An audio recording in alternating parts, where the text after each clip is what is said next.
औसान मैया आई है, आज मोरे अंगना औसान मैया आई है, आज मोरे अंगना औसान मैया आई है, आज मोरे अंगना औसान मैया आई है, आज मोरे अंगना। पहला मंगना जे सासू जे मंगी है, पहला मंगनवा जे सासू जे मंगी है, धन दौलतिया औसान मैया दी है, धन दौलतिया औसान मैया दी है, धन दौलतिया औसान मैया आई है, आज मोरे अंगना औसान मैया आई है, आज मोरे अंगना औसान मैया आई है, आज मोरे अंगना औसान मैया आई है, आज मोरे अंगना। दूसरा मंगनवा जे बेटवा जे मई है, दूसरा मंगनवा बेटवा जे मई है, औसान मैया दी है, विद्या जे बुद्धि औसान मैया दी है, विद्या जे बुद्धि औसान मैया दी है, विद्या से बुद्धि औसान मैया दी है, विद्या से बुद्धि औसान मैया दी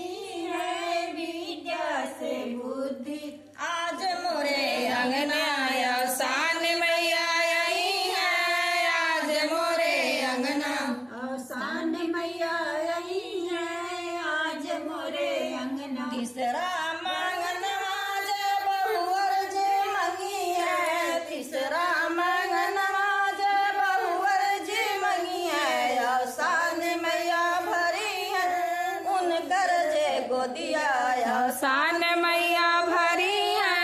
उनकर जे गोदिया औसान मैया भरी है, उनकर जे गोदिया औसान मैया आई है, आज मोरे अंगना आई है, आज मोरे अंगना। चौथा मंगना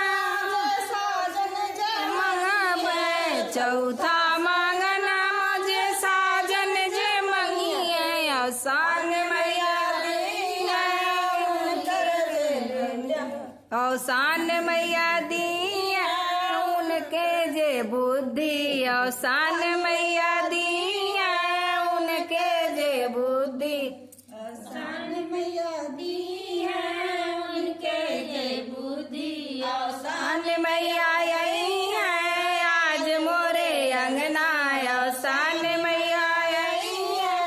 आज मोरे अंगना औसान मैया आई है,